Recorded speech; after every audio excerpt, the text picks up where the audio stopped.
Вітаю вас, глядачі «Світло мудрості». Усі знають, що про це не говорять. Особливо, коли тобі за 60, і ти вже не молодий та перспективний. Вважається, що всі ці штучки залишаються в бурхливій молодості, а з віком приходить лише спокій та роздуми про вічне. Але що, як я скажу вам, що саме у цій тиші, у цьому несказаному, криється справжня сила, яка може не просто змінити ваш настрій, а й вплинути на вашу психологію. Приготуйтеся, ми зазирнемо туди, куди зазвичай боїмося навіть кинути погляд. Отож, розпочинаємо. Я, Олег, львівський журналіст, нещодавно переступив 50-річний рубіж. І ось, розумієте, мені випало завдання написати про мастурбацію та її вплив на психологію, особливо у старшому віці. Відчуття було таке, ніби мене закинули голим на нудиський пляж у лютий мороз. Незручно, якось соромно, але чорт забирай, цікаво. Я почав з того, що спробував знайти якісь серйозні дослідження. Книжки, статті. Все якесь оптічне, наукове, без душі. Я зрозумів, що академічні знання тут як мертвому припарка. Мені потрібні були справжні історії. І хто б міг подумати, що шукати їх доведеться не в інтернеті, а на лавках біля під'їзду та в чергах до лікаря. Хтось із знайомих, знаючи мою схильність до неординарних тем, якось кинув, ти б до баби Стефанії сходив. Вона така стара парука, їй вже все одно, що говорити. Баба Стефанія. Їй було років 85, здається. Відома у нашому районі своєю гостротою язика та повною відсутністю сорому. От куди тобі й дорога, подумав я, відчуваючи суміш цікавості та незручності. І моя перша зупинка справді стала її невеличка квартира на першому поверсі старої кам'яниці. Баба Стефанія відчинила двері, в її очах блищали такі знайомі мені, львівські іскорки гумору. Вона одразу ж, здається, розкусила мою незручність. Я почав якось крутити-вертіти, говорити про дослідження психологічного стану літніх людей, уникаючи ключового слова. Вона махнула рукою: «Ой, не мороч мені голову, голубе. Про ручну роботу питаєш? То питай прямо. Я у своєму віці вже не червонію». Її відвертість мене просто приголомшила. Я очікував чогось більш делікатного. А тут, як холодний душ. Ти думав, продовжила вона, вмостившись у своє улюблене крісло-гойдалку, що це лише для молодих дурнів, які ще не розуміють, що таке справжнє життя. Чи, може, думав, що старість – це лише таблетки і онуки? Ні, мій дорогий, це ще й про те, що тіло пам'ятає. І душа, до речі, теж. Вона помовчала, хитро примружившись: а ти думав, це лише для молодих дурнів? Ні, синку.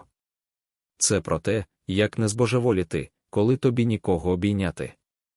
От тобі і вся психологія. Баба Стефанія виявилася справжньою криницею історій. Хочеш приклад? Запитала вона, затягуючись цигаркою з прима. Так, у свої 80 з хвостиком вона ще курила. Піди до Миколи, що живе на 3-му.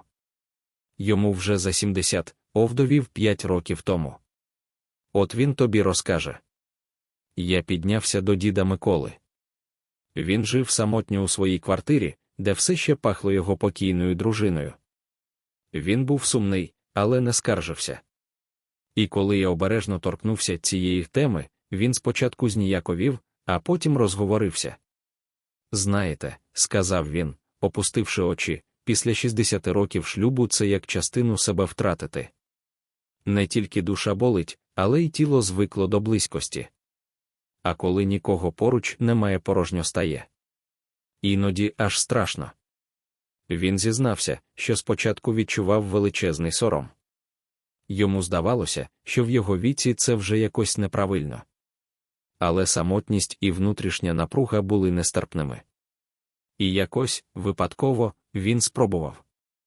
І ви знаєте, його голос трохи тремтів, стало легше. На душі ніби трохи відлягло. Це не замінило її, звісно. ніколи не замінить. Але дало якесь відчуття самостійності, спокою. Ніби ти сам собі трохи підтримка. Це мій спосіб боротися з тим, що всередині давить. З тим, що нікому не розкажеш. Баба Стефанія не вгамовувалася. А ти до Людки сходи. Вона на другому живе. Та, що з тим клятим чоловіком розлучилася нарешті. Ой, вона тобі такого наплете. Пані Людмилі було 65. Вона все життя прожила у шлюбі, який назвати щасливим можна було лише з великої натяжки. Чоловік був владний, деспотичний, про якусь ніжність чи близькість годі було і мріяти. І ось, кілька років тому, вона нарешті звільнилася. Ви знаєте, сказала вона мені з дивною усмішкою на обличчі, після того, як той пішов, я відчула себе так, ніби з мене зняли кайдани. Я стільки років жила, роблячи те, що треба, а не те, що хотілося мені. І раптом я зрозуміла, що моє тіло – це тільки моє. І я маю право робити з ним все, що захочу. Вона розповіла, як вперше за багато років відчула справжню свободу. Ніхто не контролював її, не докоряв, не оцінював. І вона почала досліджувати себе. Це не було заміною стосунків, пояснила вона. Це було повернення собі себе. Я відчула, що знову можу керувати своїм життям, своїми почуттями. І це дало мені таку впевненість, таку силу, яких я ніколи раніше не відчувала. Сидячи в квартирі баби Стефанії, слухаючи ці відверті історії, я відчував, як руйнуються мої власні стереотипи.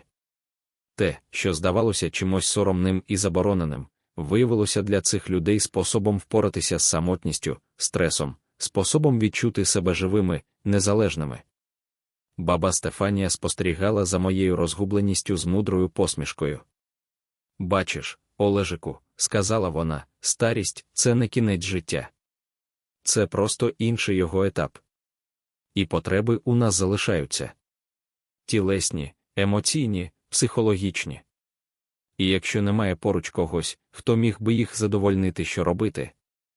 Втікати в монастир. Не всі готові. І не всім треба». Вона наголосила, що це не про розпусту чи зраду пам'яті померлих. Це про самоприйняття, про зняття внутрішньої напруги, про те, щоб не почуватися покинутим і непотрібним. Це про те, що психологія людини не старіє, навіть якщо тіло вже не таке пружне. Я відчував, як мій журналістський скепсис поступово перетворюється на глибоке розуміння. Сором, нав'язаний суспільством, роками отруював життя багатьох людей. А правда, відверто сказана, виявляється, може лікувати. Я вийшов від баби Стефанії з відчуттям, ніби з мене зняли якийсь важкий тягар.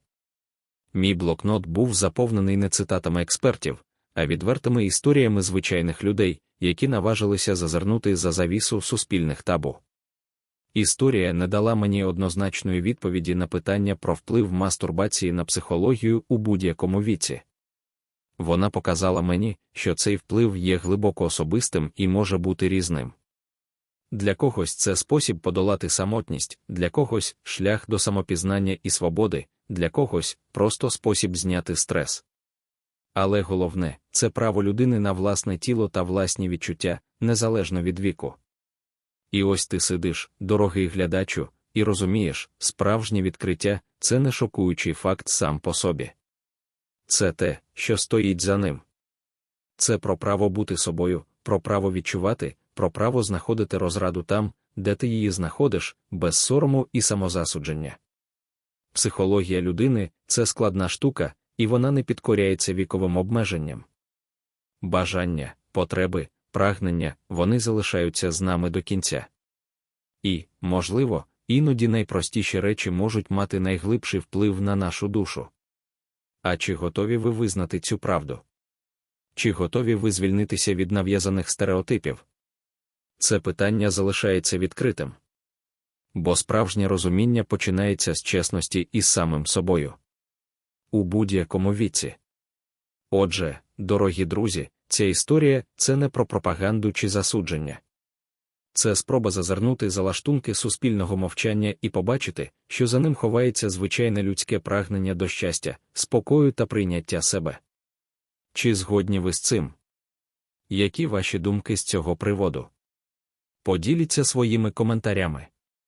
Ваша думка важлива для нас. І якщо ця розповідь змусила вас задуматися, не забудьте поставити лайк, підписатися на канал та натиснути на дзвіночок, щоб не пропустити нові, не менш відверті та глибокі розмови. Дякуємо, що були з нами. До нових зустрічей!